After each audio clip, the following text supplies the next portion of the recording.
In today's video, I am going to teach you how to remove the Google Chrome Bookmarks bar. Start by opening Google Chrome on your computer. Once Chrome is open, look near the top of the window, just below the address bar. That is where the Bookmarks bar usually appears.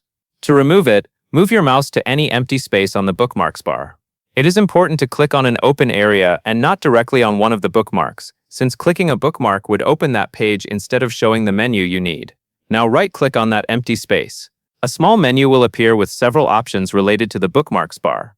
In that menu, look for the option that says Show Bookmarks Bar. Click that option once to uncheck it. As soon as you do that, the Bookmarks bar will disappear from the top of the Chrome window. If you do not see the bar at first, keep in mind that this method only works when the Bookmarks bar is visible. That is the entire process. Open Google Chrome, right-click an empty space on the Bookmarks bar, and uncheck Show Bookmarks Bar. That covers everything you need to know.